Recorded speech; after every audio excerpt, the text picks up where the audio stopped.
होली की पौराणिक कथा। होली का त्योहार रंगों और आनंद का प्रतीक है।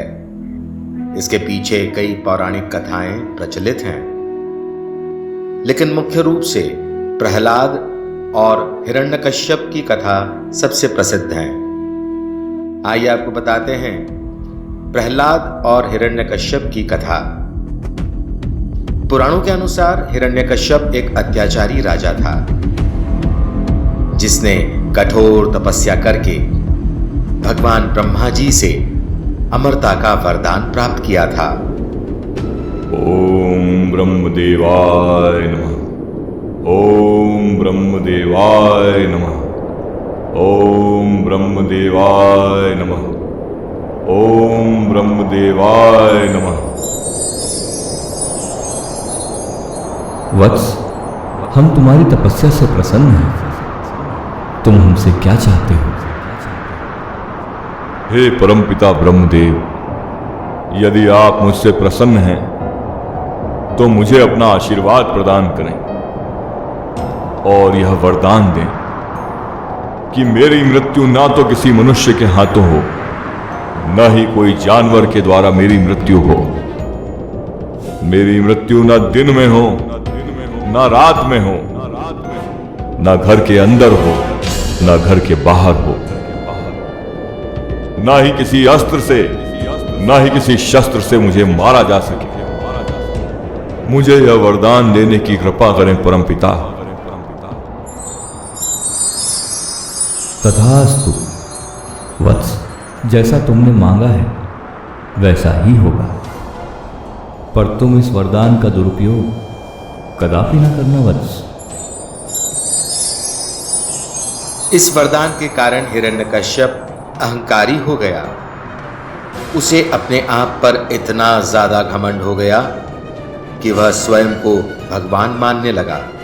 प्रजाजनों, अब से तुम्हारा भगवान मैं हूं। मेरी पूजा करो, मुझे भगवान मानो। लेकिन नियति को कुछ और ही मंजूर था। उसका पुत्र प्रहलाद भगवान विष्णु का परम भक्त था, जिसके कारण हिरण्यकश्यप ने कई बार प्रहलाद को विष्णु भक्ति छोड़ने के लिए विवश किया, लेकिन वो सफल न हो सका। पुत्र प्रहलाद, इस विष्णु की भक्ति से तुम्हें कुछ नहीं मिलने वाला। तुम मेरे पुत्र हो और मैं स्वयं ईश्वर, स्वयं भगवान हूं। देखो, सारे लोग मेरी आराधना करते हैं, मुझे भगवान मानते हैं। प्रहलाद, तुम मेरे ही पुत्र होकर उस विष्णु की भक्ति कर रहे हो। तुम विष्णु की भक्ति छोड़ दो, वरना अनर्थ हो जाएगा। नहीं पिताजी, मैं भगवान विष्णु की भक्ति करना नहीं छोड़ सकता। वे तो मेरे, आपके और इस सारे जगत के पालनहार हैं। पता है ये, जब वो सबके पालनहार है तो मैं उनकी भक्ति को छोड़कर आपको भगवान कैसे मान सकता हूँ पिताजी?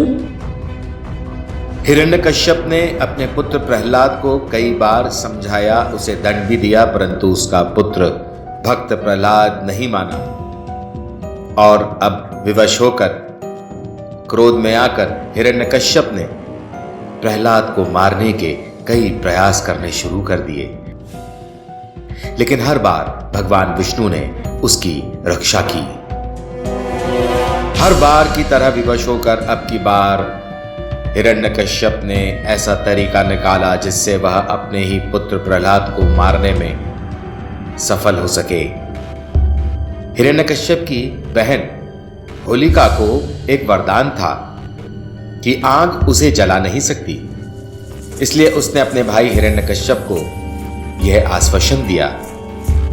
भैया, आप चिंता ना करें, आप हमारे भगवान हैं और इस विष्णु के भक्त प्रहलाद को मारने के लिए मैं यह कार्य कर सकती हूँ। भैया, आप लकड़ियों की चिता बनवाइए। मैं उस प्रहलाद को गोद में लेकर अग्नि में बैठ जाऊंगी, ताकि प्रहलाद जलकर भस्म हो जाएगा और मुझे प्राप्त वरदान के कारण अग्नि जला नहीं पाएगी। हिरण्यकश्यप ने वैसा ही प्रबंध किया जैसा उसकी बहन होलिका ने उससे कहा था। ढेर सारी सूखी हुई लकड़ियों को लाकर एक ऊंचा सा लकड़ियों का टीला बनाया गया और उस पर होलिका प्रहलाद को लेकर बैठ गई। फिर उस लकड़ियों के टीले में आग लगा दी गई।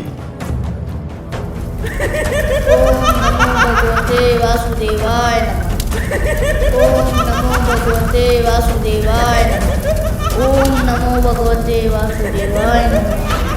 ओम नमो भगवते वासुदेवाय नमः। लेकिन हुआ उल्टा। जिस होलिका को यह वरदान प्राप्त था कि उसे अग्नि छू भी नहीं सकती, वह अग्नि में जलकर खाक हो गई और भगवान विष्णु की कृपा से भक्त प्रहलाद सुरक्षित बच गए। मित्रों, हमेशा हिंदू समाज बुराई पर अच्छाई की जीत होने पर सत्य की जीत का त्योहार मनाता है। इसी कारण होलिका रूपी बुराई पर भगवान विष्णु के एक नन्हे से भक्त प्रहलाद रूपी अच्छाई की जीत हुई। इसी जीत को हमारे सनातन धर्म ने होलिका दहन का नाम दिया और इसी कारण हम सभी होली का त्योहार मनाते हैं। आगे की कथा में हम आपको यह बताएंगे कि होलिका तो जलकर भस्म हो गई, पर हिरण्यकश्यप का क्या हुआ, फिर उसकी मृत्यु कैसे हुई। जानने के लिए सब्सक्राइब करें हमारे YouTube चैनल प्रभु की लीला को और बेल आइकन दबाना ना भूलें, क्योंकि रामनवमी से हिंदू धर्म के सबसे महत्वपूर्ण धर्म ग्रंथ सुंदर कांड की विस्तृत कथा हम आपके लिए लेकर आ रहे हैं। इसलिए सुनते रहिए प्रभु की लीला को। जय श्री राम।